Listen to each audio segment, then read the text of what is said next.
Diskrepanca je ravno posledica tega počasnega poteka. Torej, klinično pomeni rak prostate, pomeni, da bo v teku pričakovane življenjske dobe bolnikov grozil, bo imel zaradi tega zdravstvene težave, oziroma morda zaradi tega raka celo umrl.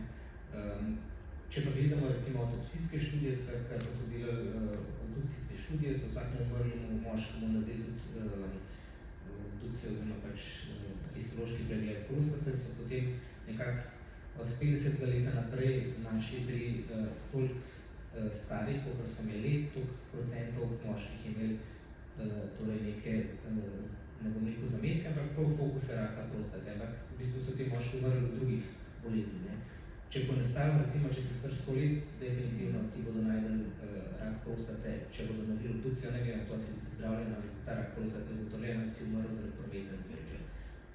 Tako da ta procent se ravno starostjo povečuje in tukaj vemo seveda, da je v bistvu moški v Sloveniji pa tudi v svetu namirajo raka prostate, kljub temu, da so stoletniki imajo pravzaprav, da namirajo takem procentu, se opravičujem.